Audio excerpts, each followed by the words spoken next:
কি যে বলবো, আর কিছু বলার নাই। যে যাদের শখের জিনিস চলে যায় একমাত্র তারাই বোঝে যে শখের মানুষ যাওয়াটা কত কষ্টের। তাই এরকম এই বিড়ালটা ছিল আমাদের খুব শখের একটা বিড়াল, যে আমাদের ফ্যামিলির একজন।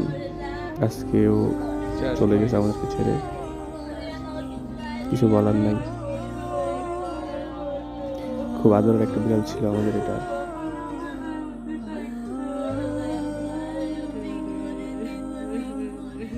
मैं तेरे घर में हूँ, आज मैं हूँ, मैं तेरी सांसों के साज में हूँ। आंखें झुका के सुन ले मुझे तो, मैं तेरे दिल की आवाज में हूँ। तू हौसला